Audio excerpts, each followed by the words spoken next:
All right, good Wednesday practice. Red area, third down day, as usual. Got some good focus. Certainly a lot to clean up, but our guys are amped and ready to go. It's like Haskell's going to be cleared to play. You don't know if he's going to play how much or not, but just what does he bring to the table and the challenges that presents just a new guy at that position? Yeah, well, for the run game standpoint, right, he's a guy that's been able to run the ball really well, had a lot of success for his team in the past. I think he's a hard runner. Runs, kind of runs like Derrick Henry-esque, and that'll be a great challenge for us. So we certainly have to be ready for him if he's out there. How big is this weekend for you from a recruiting standpoint? Yeah, we'll have a lot of people here. I know our crowd's going to be amazing, but we're going to have a ton of great people that can help us in the future that we need to make a great impact on. How have the last few days gone in terms of cleaning up the penalty stuff that you guys talked about? We'll see on Saturday. Yeah, we'll see on Saturday. Was there one in particular that bothered you most from last week, Dan? Anything that's happened post-snap, right? It drives me nuts when we have post-snap penalties, plays outside the whistle. There's going to be aggressive penalties, within the framework of the game at times, but we can't be having those penalties that cost us after the snap. How pleased are you with the speed of your defense through 3 games? Pleased but anxious for more growth, right? Certainly anxious for more growth, and I think we're getting there closer and closer each week. With what he did this offseason, how pleased are you with Bryce Betcher's play through the first 3 weeks? Yeah, I love Bryce. I mean, he's earned every opportunity he's gotten. Nothing's been handed to that guy. He had a long track to go to get his way to where he was on the field, and he's earned that. He's done a great job. Thoughts on the thermo-reactive cleats that the players will be wearing this week? They look cool.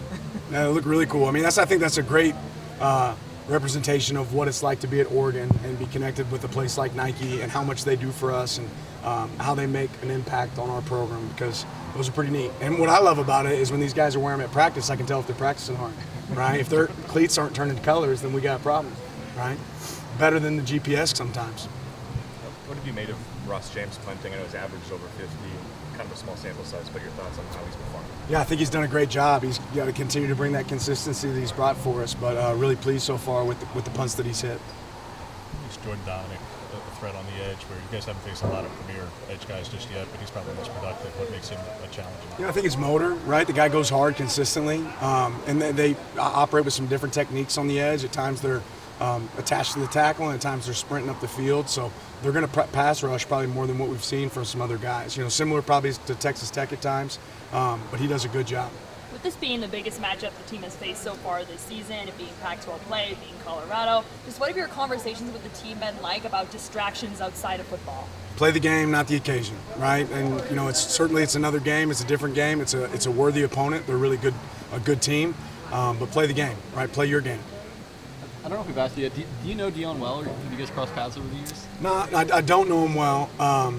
I know of him, obviously, like everyone knows of him. We actually, when I was at Georgia, I got to be around Shaduro a few times, and he was, recruited by us. So very familiar with him, but don't know him personally. What were your impressions of Shaduro during that process? Just how you've seen him grow since? Well, I think he's absolutely grown as a player, right? He's, a guy that makes a tick for them on offense. He's operating at a really high level. Like I said before, Sean Lewis has done a phenomenal job with that offense. He creates a lot of issues, and he has him playing at a really high level as well.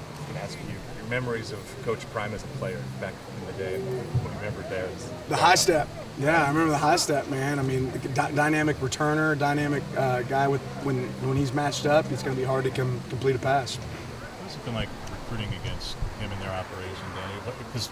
Because they're so public in a lot of things that they do, I'd say it's probably a bit unique in that way. But from your perspective on the recruiting trail, what is it like recruiting against them right now? It doesn't change a lot of our process, but it's fun when there's other people in the conference that are recruiting at a high level, right? But it doesn't change a lot of our process. They do a good job. They go after premier players, but so do we.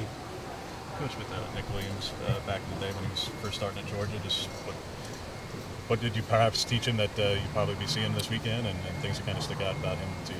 I didn't teach Nick a lot. He's a great worker. He does a good job. He's relentless. It'll be fun to see him out there this weekend. Thanks, Coach Dan.